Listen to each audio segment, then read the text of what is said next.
অনেক বছর আগের কথা। বাগদাদের এক গ্রামে আকরাম খান নামে একজন ব্যবসায়ী বাস করত।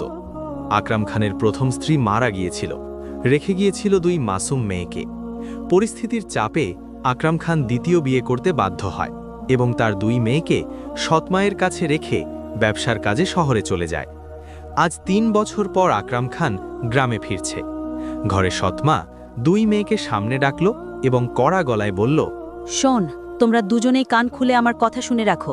আজ তোমাদের বাবা বাড়ি ফিরছেন। তিনি আসার আগেই বাড়ির সব কাজ শেষ হয়ে যাওয়া চাই, বুঝেছ? যদি কোনো কাজ বাকি থাকে তাহলে দেখে নিও, পরে আমার কাছে কোনো অভিযোগ করো না। জানোই তো আমার মেজাজ, রাগ উঠলে আমি কারো কথা শুনি না। জি ঠিক আছে, আমরা দুজনে মিলে সব কাজ শেষ করে ফেলব। শুধু একটা অনুরোধ, আজ আমাদের মেরো না, আর কিছু খেতে দিও। কাল থেকে আমরা শুধু শুকনো রুটি খেয়ে আছি।